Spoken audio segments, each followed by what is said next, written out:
The afternoon sun beat down merciless on the dusty streets of Abilene, Kansas, when Adelaide Sutton caught her first glimpse of the man who would change everything. Though she had no way of knowing it yet, as she stood in her small tearoom arranging china cups on the lace tablecloth by the window. It was June of 1875, and the cattle drives were bringing drovers and cowboys through town in steady streams, most of them dusty and rowdy and looking for whiskey rather than tea, which was precisely why Adelaide valued the quieter clientele who sought refuge in her establishment. She had opened the tearoom 6 months earlier after her aunt passed away and left her the small building on Texas Street, just far enough from the saloons to maintain respectability, but close enough to the main thoroughfare to attract business. Adelaide was 22 years old, unmarried, and according to the town gossips, destined to become a spinster if she didn't set her cap for someone soon. The truth was that Adelaide had seen too many women fade into shadows beside loud, careless men, and she preferred the independence her tearoom provided, even if it meant enduring whispered judgments.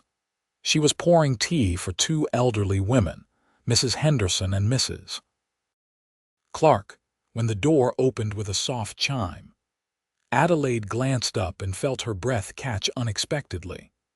The man who entered was tall, lean in the way of men who spent their days in the saddle, with sun-weathered skin and eyes the color of creek water in summer. He removed his hat immediately, revealing dark hair that needed cutting, and stood there looking almost uncertain, completely out of place among the delicate furnishings and flowered wallpaper. "Can I help you?" Adelaide asked, keeping her voice steady even as something in her chest fluttered strangely. "Madam, I know this ain't the usual sort of place for someone like me, but I saw the sign outside and thought maybe you might serve a man who's been on the trail for 3 weeks straight and can't stomach the thought of another cup of campfire coffee." His voice was quiet, respectful, with a slight drawl that suggested Texas origins. Adelaide found herself smiling. "Everyone is welcome here, sir. Please have a seat." He chose a table near the window, moving with a careful grace as though afraid he might break something. Adelaide finished serving the 2 ladies and then approached him with a clean cup and saucer. "I have Earl Grey or chamomile. I'll be honest, madam, I don't rightly know what either of those are. Whatever you recommend." "Earl Grey, then. It's stronger." She poured the steaming amber liquid into his cup, aware that his eyes followed her movements. "Sugar, cream, both please if it's not too much trouble." As she prepared his tea, Adelaide asked, "Are you passing through with one of the cattle drives?" "No, madam, I'm looking to settle actually. My name's Lucas Langford. I've got some money saved up and I'm hoping to buy a piece of land, start a ranch of my own instead of working someone else's herd." "That's ambitious." Adelaide set the prepared tea in front of him. "I'm Adelaide Sutton.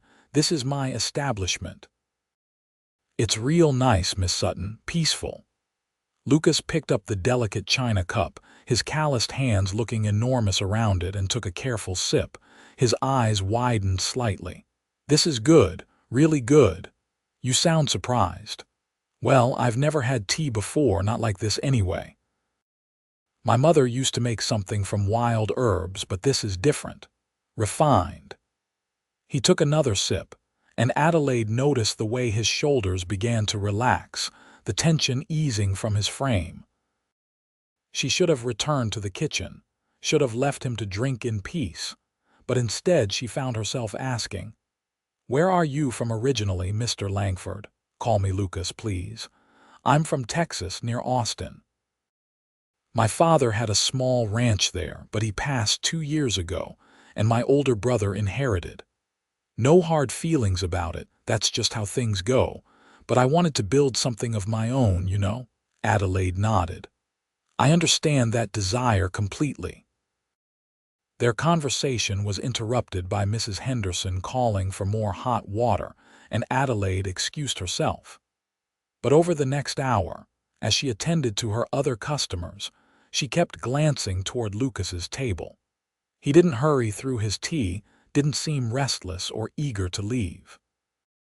Instead, he sat there contentedly, occasionally looking out the window at the street but mostly just seeming to savor the quiet atmosphere.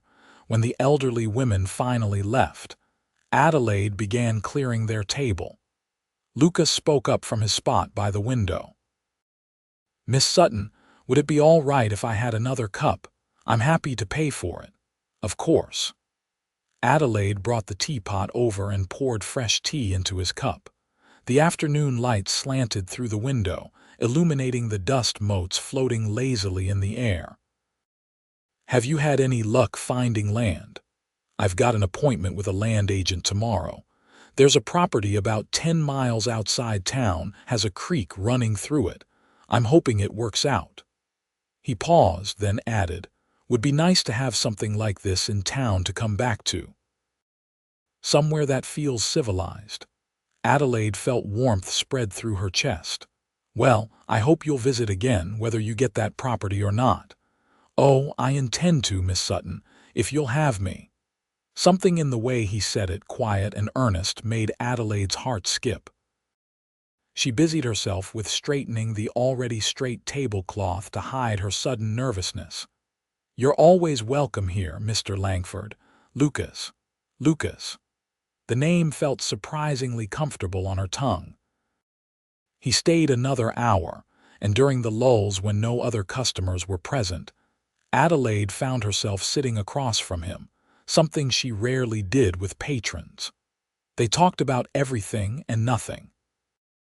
He told her about growing up on the ranch, about learning to ride before he could properly walk, about the vast Texas sky and the way storms rolled across the plains.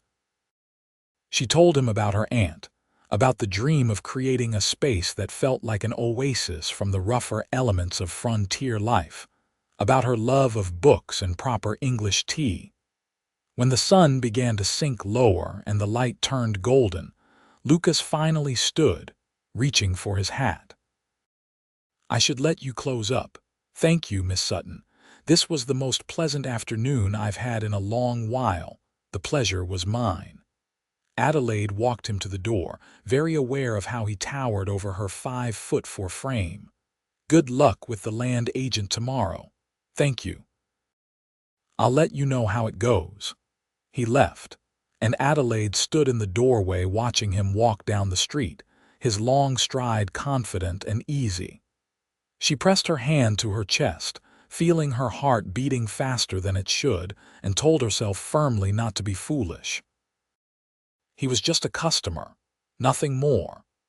But when Lucas returned the next afternoon, and the afternoon after that, and the one after that, Adelaide began to wonder if maybe, just maybe, he was becoming something more indeed. Each day he would arrive around 3 o'clock, take the same table by the window, and order tea. Sometimes he would tell her about his day, about the land he'd successfully purchased, about his plans for the ranch. Other times they would discuss books, Adelaide lending him volumes from her small collection, and being delighted when he actually read them and offered thoughtful commentary. 2 weeks after his first visit, Lucas arrived looking troubled. Adelaide poured his tea and asked, "What's wrong?" "Nothing's wrong exactly. I'm starting construction on the ranch house next week, hiring some men to help. It's exciting, but also, I don't know, maybe a little lonely, realizing I'm building this whole life and I'm the only one in it." Adelaide sat down across from him without being invited, something that had become natural between them. "It won't always be that way." "No." He looked at her with those creek water eyes, and Adelaide felt heat rise to her cheeks. "You'll make friends in town, build connections. The ranch will grow." "That's not quite what I meant." Lucas set down his cup. "Miss Sutton, Adelaide, I've been coming here every day for 2 weeks, and it's not just because of the tea." Adelaide's breath caught. "No, no, it's because of you, because talking to you is the best part of my day. Because when I'm out there working on the land, I'm thinking about what I'll tell you about it later, because I look forward to seeing your smile when I walk through that door." He reached across the table, his hand hovering near hers but not quite touching. "I know I'm just a cowboy, and you're this refined, educated woman, but I was hoping maybe you might feel even a fraction of what I feel." Adelaide's heart was hammering now. She looked at his outstretched hand, rough and scarred from years of hard work, and then at his face, open and vulnerable and hopeful. "I'm not as refined as you think. I'm just a woman trying to make her way, and you're not just a cowboy. You're kind and thoughtful, and you actually listen when I talk, which is more than I can say for most men. So you do feel something." "Yes," Adelaide whispered. "I do." Lucas's face broke into a smile that transformed him, made him look younger and lighter. "Can I court you properly then? Take you to dinner, maybe go for a drive on Sunday?" "I'd like that very much." His hand finally closed over hers, warm and solid, and Adelaide felt something click into place, like a key turning in a lock she hadn't known existed. Their courtship unfolded over the summer months, proper and sweet and filled with moments that Adelaide would treasure for the rest of her life.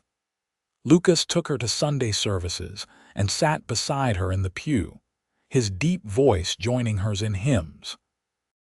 They went for drives in the borrowed buggy, Lucas pointing out where his property began, describing his vision for the future. He brought her wildflowers picked from the prairie, their stems wrapped carefully in his bandana. She baked him pies and read him poetry, watching his face as he listened to the words. The town gossips had plenty to say about Adelaide Sutton courting a former trail hand, but Adelaide found she didn't care. Mrs. Henderson, one of her regular customers, spoke up in her defense one day when Adelaide overheard whispers in the tearoom. "That young man is more of a gentleman than half the so-called respectable men in this town," Mrs. Henderson declared firmly. "And Adelaide deserves happiness. Anyone who thinks otherwise can take their business elsewhere." Adelaide could have kissed her. As summer deepened into August, Lucas's ranch began to take shape. The house was small but well built, 2 rooms with a loft, and a sturdy barn that could house horses and equipment. He bought cattle, just a small herd to start, and hired a young man named Tommy to help with the work. Adelaide visited on Sundays after church, and Lucas would show her around with such pride that it made her chest ache. "I want to show you something," Lucas said one Sunday afternoon, taking her hand and leading her up a small rise behind the house. From the top, they could see the creek winding through the property, the grass rippling in the wind, the distant smudge of Abilene on the horizon. "This is my favorite spot. I come up here sometimes in the evenings and just think." "It's beautiful," Adelaide breathed. "I think about you up here," Lucas said quietly, "about what it would be like to have you here all the time, to build this life with you instead of just for you." He turned to face her, taking both her hands in his. "Adelaide, I know we've only been courting a few months, but I've never been more certain of anything in my life. I love you. I want to marry you if you'll have me." Adelaide's eyes filled with tears. "Lucas, I know I'm not the most educated man, and I can't offer you fancy things, but I can promise you I'll work hard every day to make you happy. I'll respect you and cherish you and never take you for granted. I'll build you the biggest tearoom you want if that's what makes you happy, or if you want to just stay home and read books, that's fine too. I just want to be with you." "Yes," Adelaide said, laughing through her tears. "Yes, I'll marry you. And you don't need to promise me anything except to be yourself, because that's the man I fell in love with." Lucas pulled her into his arms, holding her tight against his chest. She could hear his heart pounding, could feel his breath stirring her hair. When he finally pulled back enough to look at her face, his eyes were bright with emotion. "Can I kiss you?" he asked softly, "please?" His kiss was gentle and reverent, his lips soft against hers. Adelaide's first kiss, and it was perfect, standing on a hilltop in the Kansas prairie with the man she loved. When they finally broke apart, both of them were smiling so wide it almost hurt. They were married in September, in the small white church on the edge of town. Adelaide wore a dress of cream-colored silk that had belonged to her mother, altered to fit her frame. Lucas wore a new suit, looking stiff and uncomfortable but impossibly handsome. Mrs. Henderson cried through the entire ceremony, and half of Adelaide's tearoom customers attended, along with some of the other ranchers Lucas had befriended. The reception was held in the tearoom, Adelaide's gift to herself and her guests. She had closed it for the day, decorated it with late summer flowers and ribbons. There was cake and tea and lemonade, and someone brought a fiddle, and Lucas surprised her by being a surprisingly good dancer. "You never told me you could dance," Adelaide said, laughing as he spun her. "You never asked. My mother taught me. She said any man worth his salt should be able to dance with his wife. Your mother was a wise woman. She would have loved you." Lucas's expression grew wistful for a moment. "I wish she could have met you."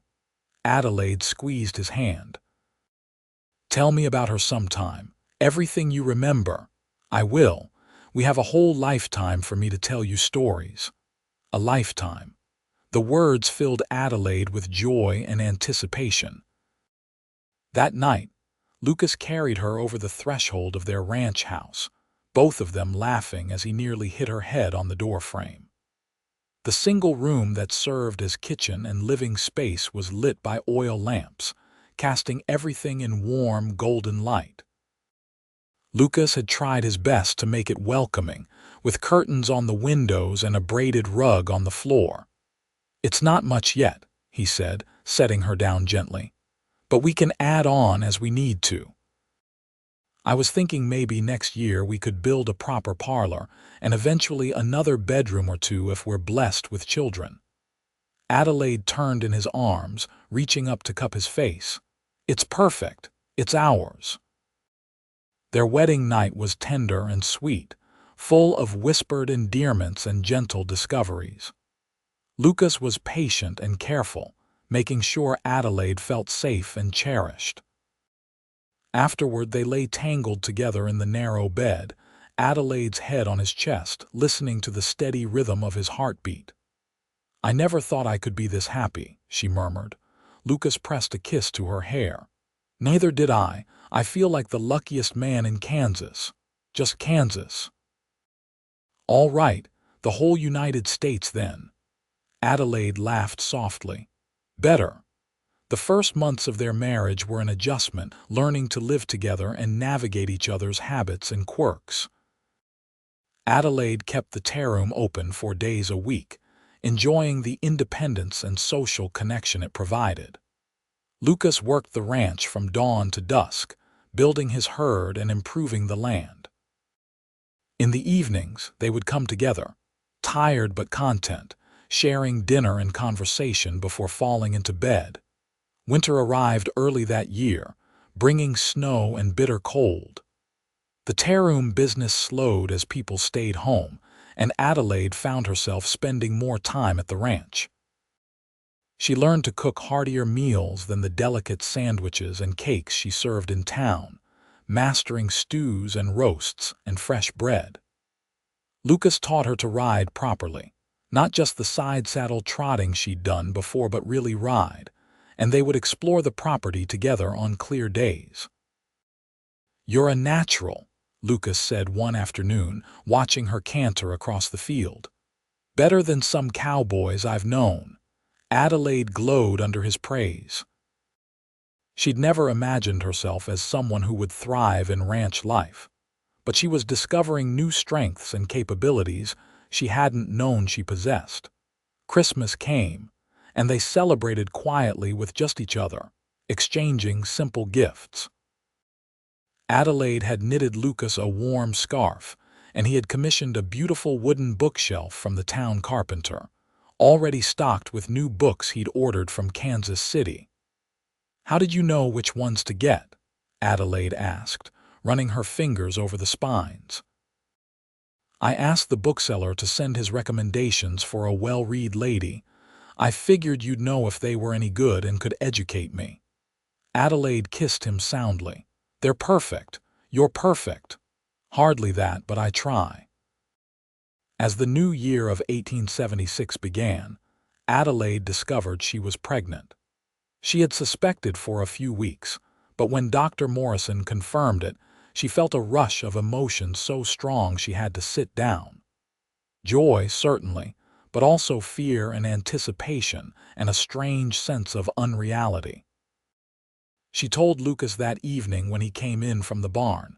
He stood in the doorway, snowflakes melting in his hair, staring at her with an expression of wonder.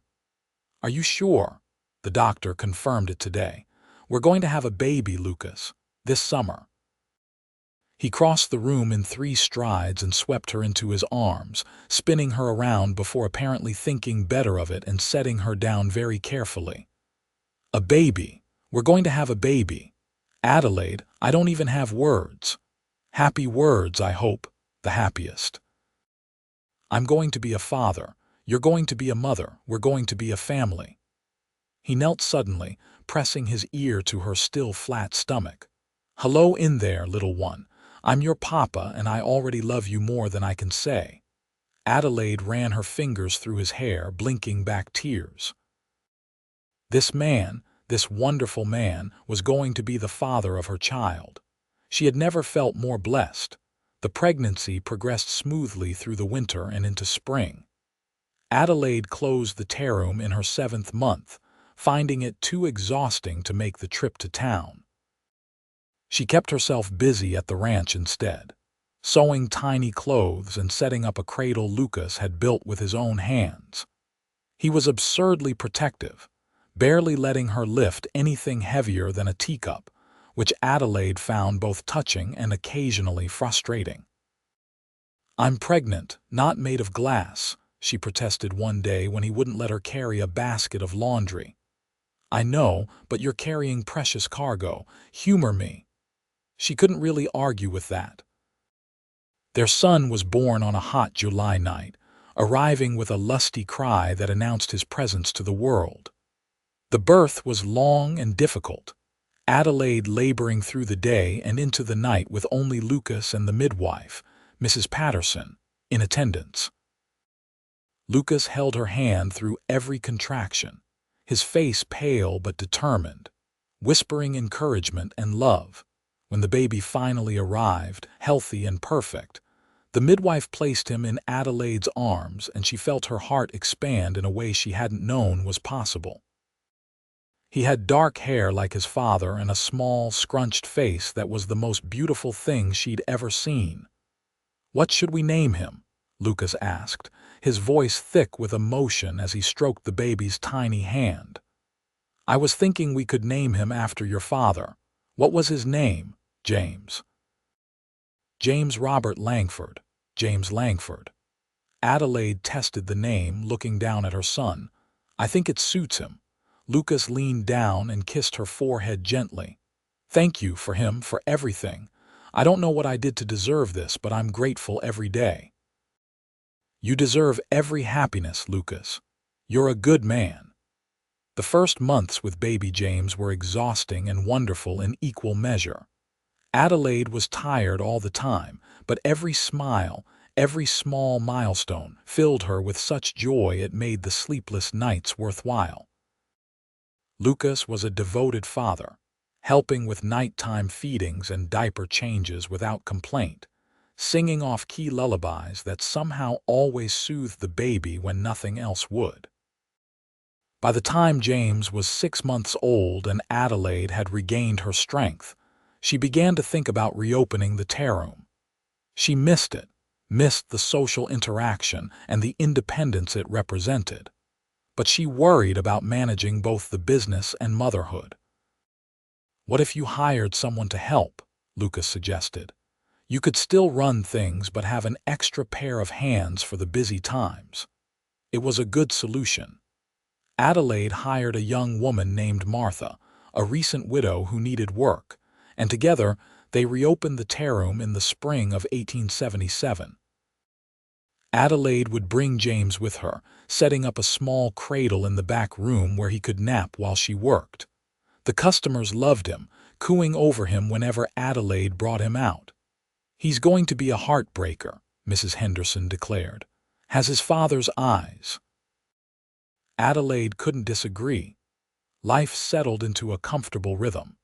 The ranch continued to grow and prosper, Lucas adding more cattle and even some horses. He developed a reputation as an honest dealer and a skilled horseman, and other ranchers began seeking his advice. Adelaide's tearoom remained popular, a quiet refuge from the rougher elements of town life. And James grew from a baby into a toddler, then into a lively little boy who loved following his father around the ranch, mimicking his every move. When James was 3, Adelaide became pregnant again. This time the pregnancy was easier, her body knowing what to do. Their daughter was born in the spring of 1880, arriving quickly and with much less drama than her brother. They named her Lily Mee, and she had Adelaide's light brown hair and Lucas's easy temperament. "Now we have one of each," Lucas said, holding his newborn daughter with the practiced ease of an experienced father. "Our family is complete." "You don't want more?" Adelaide asked, though she was secretly relieved. 2 seemed like a perfect number. "I want whatever makes you happy." "But 2 healthy, wonderful children and a wife I adore. That seems like more than any man has a right to ask for." Adelaide smiled. "I think 2 is perfect." As their children grew, Adelaide and Lucas grew together too, their love deepening and maturing.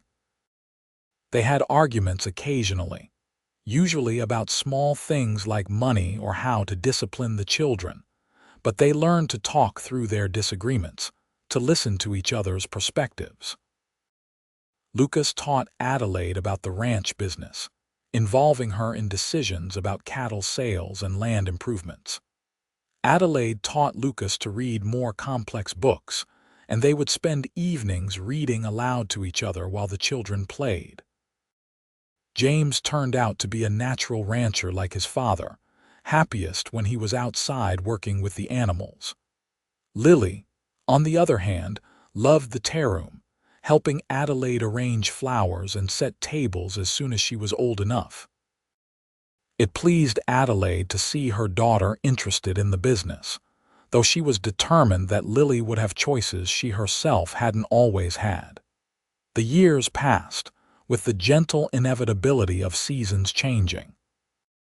James grew into a tall, serious young man, graduating from the small school in Abilene with high marks.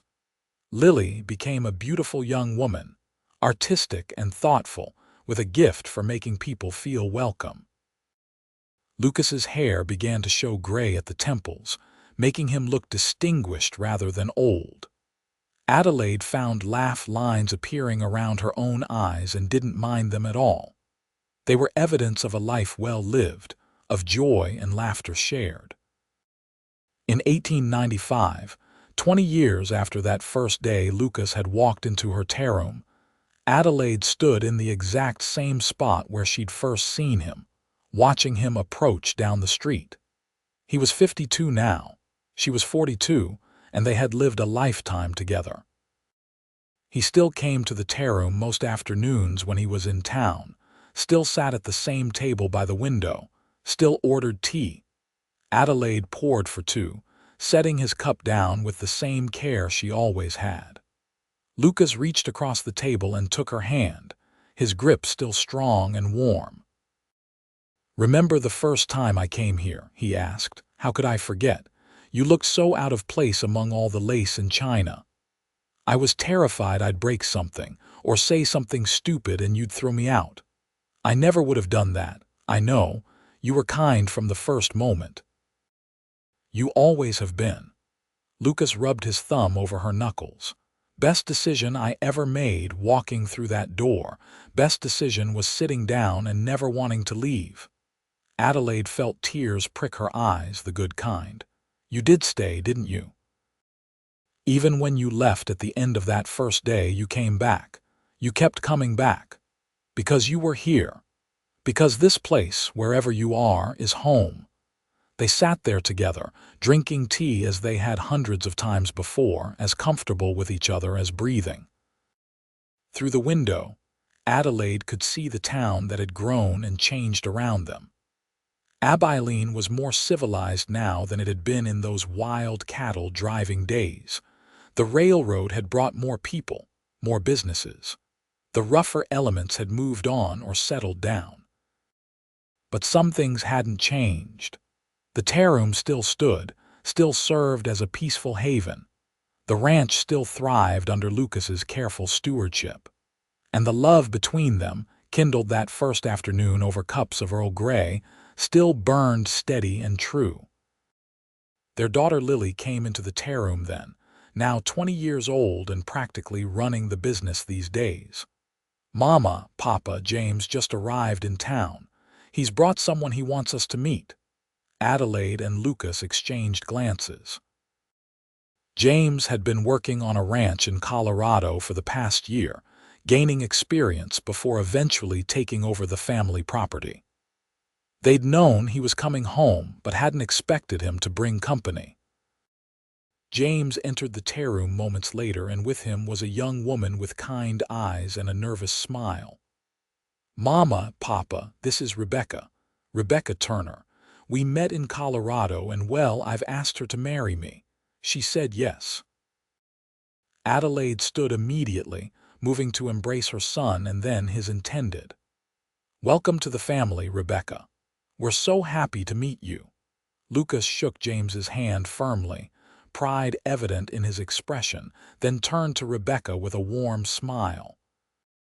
Any woman who could convince this stubborn son of mine to settle down must be pretty special. Rebecca blushed. He's the special one, sir. He's told me so much about all of you, about the ranch and the tearoom. I've been so nervous to meet you. No need for nerves here, Adelaide assured her. Come, sit down.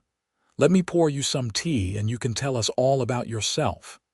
As Adelaide prepared tea for the expanded group, Lily joining them at the table, she caught Lucas's eye.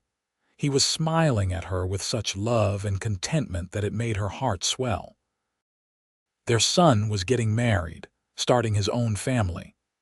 The cycle was continuing, love and life moving forward. The wedding was held that autumn, a beautiful ceremony that took place at the ranch on the same hilltop where Lucas had proposed to Adelaide all those years ago. Rebecca was lovely in her wedding dress, and James looked happier than Adelaide had ever seen him. After the ceremony, everyone gathered in the newly expanded barn that Lucas and James had spent the summer renovating for the occasion. Adelaide danced with Lucas to the same fiddle music that had played at their own wedding, his arms strong around her, his steps still sure. Feels like just yesterday we were the ones getting married, he murmured. And look at us now.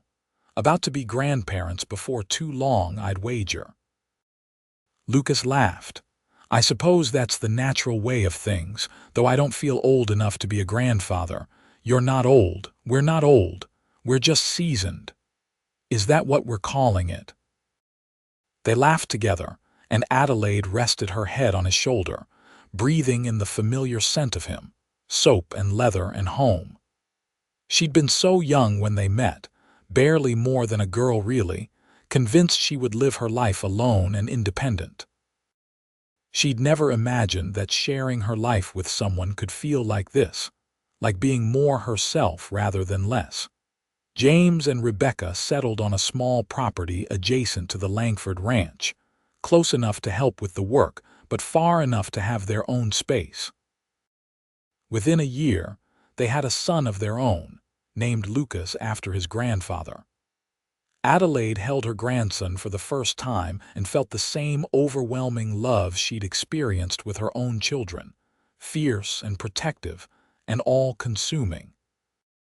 He has your nose, she told Lucas Sr., who was peering at the baby with fascination. Poor kid. Was hoping he'd get Rebecca's delicate features. Your nose is perfectly fine, distinguished. Lucas just grinned and carefully took his namesake, holding him with surprising confidence for someone who hadn't held an infant in years. Hello there, young Lucas. I'm old Lucas. We're going to have to figure out a system to tell us apart. Adelaide watched her husband with their grandson and felt contentment settle over her like a warm blanket. This was what life was about, these moments of love and connection, watching your family grow and thrive.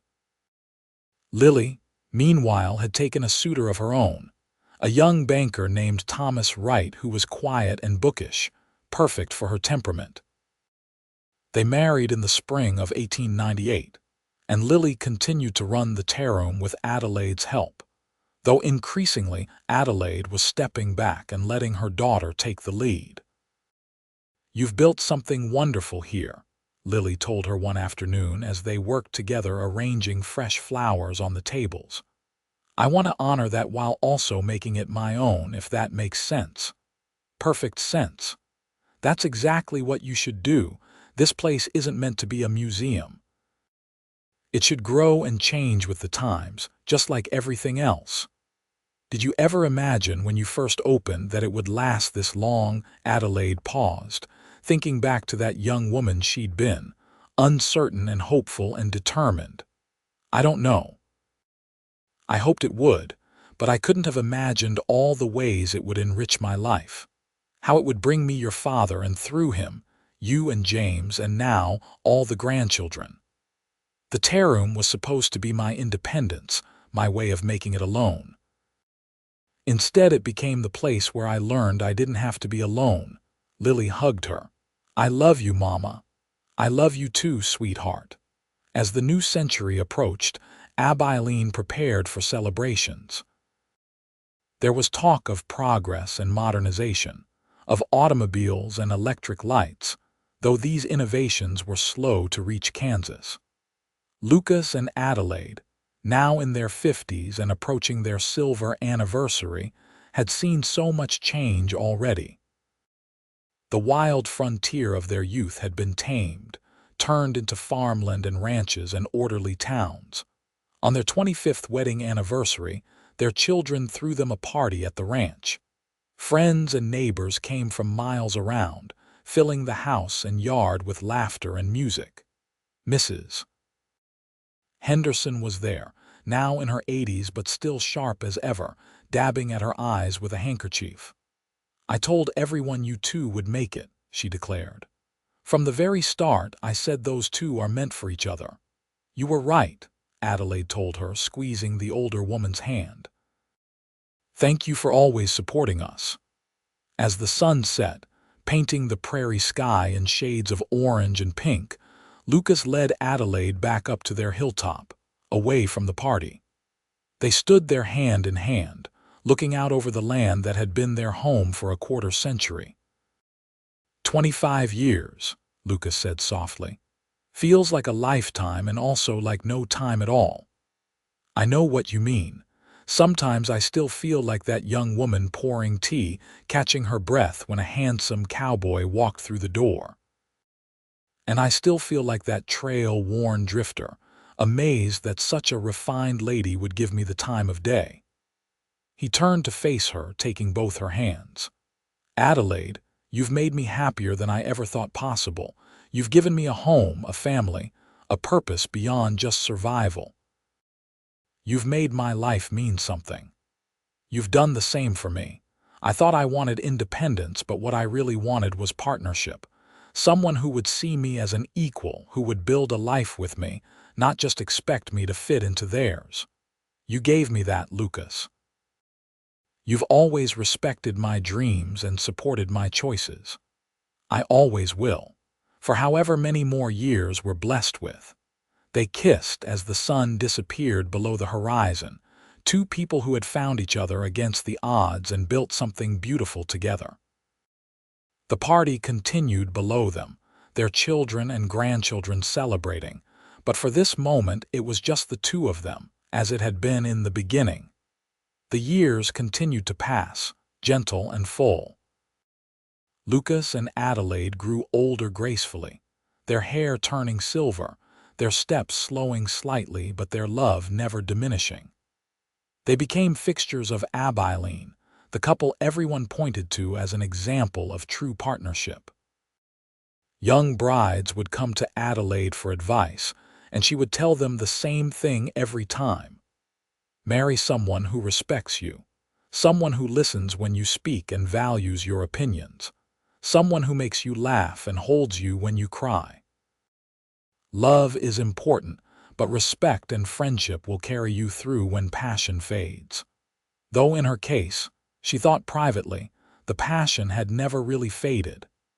Even after 3 decades of marriage, Lucas could still make her heart race with a certain look or touch. They faced challenges, of course. There were droughts that hurt the ranch, economic downturns that affected the tearoom's business, illnesses and injuries, and the general hardships of frontier life.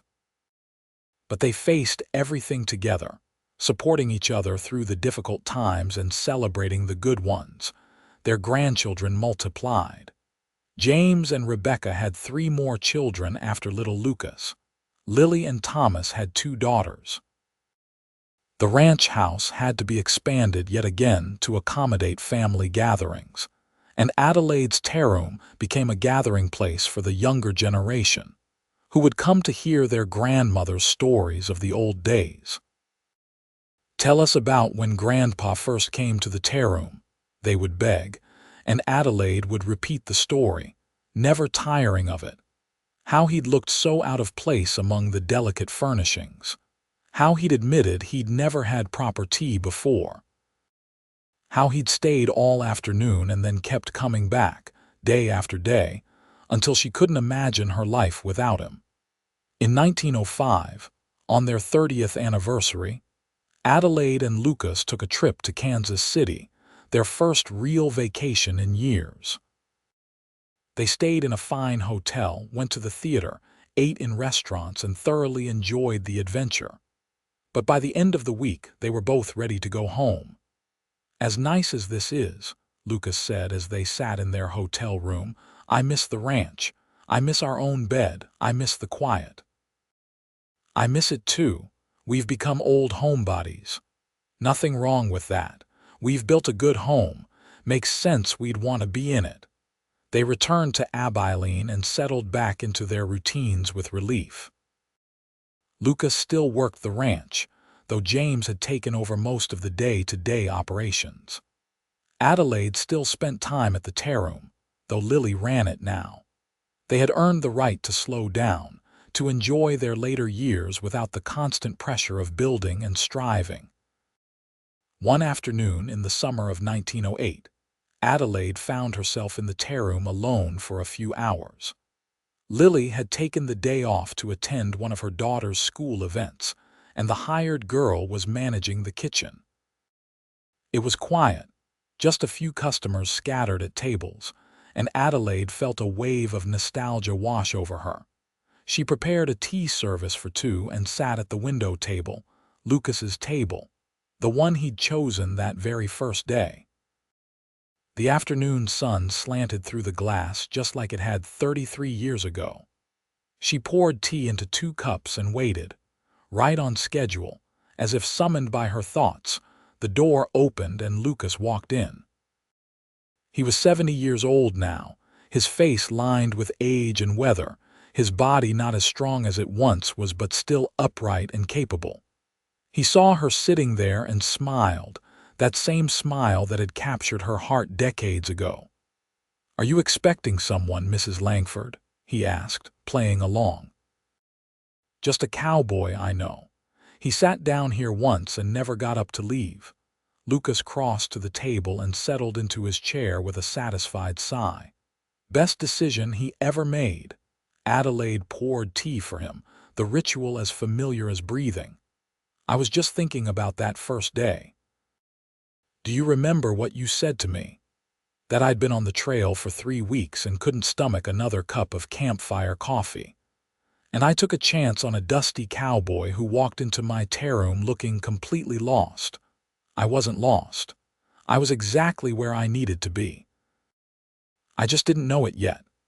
Lucas reached across the table and took her hand, his thumb rubbing over her wedding ring, worn smooth by decades of wear. I love you, Adelaide, just as much now as I did then. More even, because now I know all the reasons why. I love you too, Lucas. You've given me the most wonderful life. They sat there together, drinking tea and watching the world go by outside the window. Two people who had found each other and built a love that had lasted through everything life could throw at them. The Wild West they'd known in their youth was gone, replaced by a more civilized world, but the important things remained. Love, family, partnership, respect. As the sun began to set and cast long shadows across the tearoom floor, Adelaide thought about how a single moment could change everything.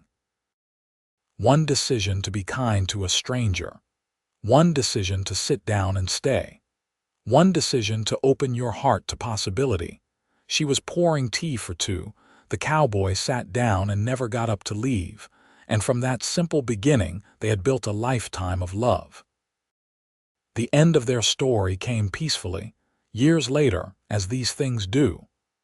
Lucas passed first in his sleep in the winter of 1915, at the age of 77. He'd spent the previous evening with Adelaide in front of the fireplace, talking and laughing about old memories.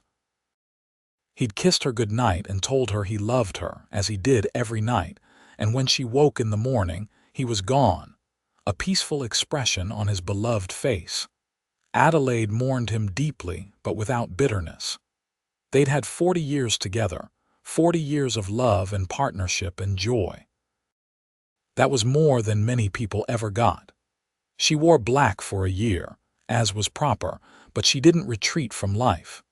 She continued to visit the tearoom, now run entirely by Lily but still a gathering place for family and friends.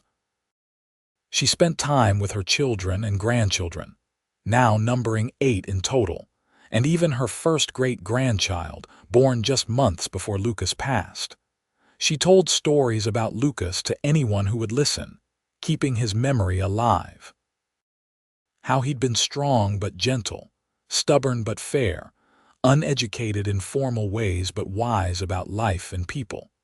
How he'd built a successful ranch through hard work and integrity. How he'd been a wonderful father and an even better husband. How he'd loved her completely, without reservation, from that first afternoon in the tearoom until his last breath. Adelaide lived for 3 more years after Lucas's death, remaining sharp and engaged with the world until the very end. When she passed in her sleep in 1918, at the age of 65, her children found her with a smile on her face, a worn photograph of Lucas on the table beside her bed. They buried her next to him on that hilltop they'd both loved, overlooking the ranch and the prairie that stretched to the horizon. The entire town turned out for the funeral, testimony to the impact she'd made on the community. Mrs. Henderson's daughter, now elderly herself, spoke about how Adelaide had been a pioneer in her own way, carving out space for women to have independence and dignity in a rough frontier town. The tearoom continued for another generation under Lily's stewardship, then passed to one of her daughters. The ranch thrived under James's management and was eventually passed to his eldest son, young Lucas, who ran it with the same integrity and care his grandfather had shown. And on quiet afternoons, when the light slanted through the windows of the tearoom just right, people swore they could almost see them. A refined young woman pouring tea and a cowboy sitting at the window table, looking at her like she hung the moon. They were pouring tea for two.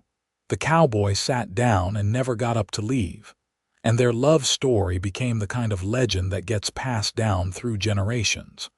Proof that sometimes the best things in life start with a simple cup of tea and the courage to stay.